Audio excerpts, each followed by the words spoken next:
بسم اللہ الرحمن الرحیم۔ ہزاروں سال نرگس اپنی بے نوری پر روتی ہے، بڑی مشکل سے ہوتا ہے چمن میں دیدہ ور پیدا۔ پاکستان کے اس المناک سانحہ عظیم نے پوری دنیا کے محبان اہل بیت علیہ السلام کو لرزہ ور اندام کر کے رکھ دیا ہے، جس میں مشہور زمانہ جناب سید جان علی رضوی اور بہت ہی ہونہار ثنا خان و نوحہ خان ہر دل عزیز، خواجہ کاظم علی اور ان کے ساتھ 3 افراد جن کی ایک حادثہ ناگہانی کراچی آتے ہوئے شہادت ہو گئی، جس کے سبب پورے پاکستان اور ہندوستان اور پوری دنیا کے حلقہ احباب میں غم کی لہر دوڑ گئی اور ہر آنکھ اشکبار ہو گئی، کیونکہ اس طرح کے پھول ہزاروں سال میں پیدا ہوتے ہیں۔ جس طریقے سے شاعر نے اپنے شعر میں چمن کے دیدہ ور کا ذکر کیا ہے، میں نے جب سے خواجہ کاظم علی مرحوم و مغفور اور جناب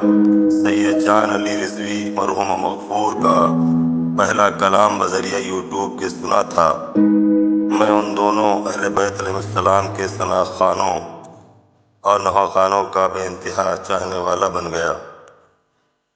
میں ان دونوں اہل بیت علیہ السلام کے ثنا خانوں اور نوحہ خانوں کا بے انتہا چاہنے والا بن گیا۔ خواجہ کاظم علی کا پہلا کلام کتنی بلندیوں پہ ہے ایوان فاطمہ، اور جناب سید جان علی مرحوم کا کلام نجف کے شاہ کو دکھڑا سنانے جاؤں گا۔ اس کے بعد تو ان دونوں کے ایک سے بڑھ کے ایک کلام آتے رہے اور پورے عالم اسلام کے محمد والے محمد کے چاہنے والے محظوظ ہوتے رہے اور اجر و ثواب حاصل کرتے رہے، لیکن ہونی کو کون ٹال سکتا ہے؟ ان مرحومین شہداء کے بارے میں کسی کے وہم و گمان میں بھی نہیں تھا کہ اتنی جلدی اپنے چاہنے والوں کو روتا بلکتا چھوڑ کر اس دنیا فانی سے چلے جائیں گے۔ جب ان شہداء کے چاہنے والے اس قدر غمزدہ ہیں تو پھر ان کے والدین کا کیا حال ہوگا؟ لیکن کربلا کا غم ہمارے غموں کا مداوا ہے۔ اگر یہ غم نہ ہوتا تو ہم ایک لمحہ بھی نہیں جی سکتے تھے، اور یہ بھی حقیقت ہے کہ جس کو شاعر نے کہا ہے جو زندہ ہے وہ موت کی تکلیف سہے گا، جب مرسل اعظم نہ رہے کون رہے گا۔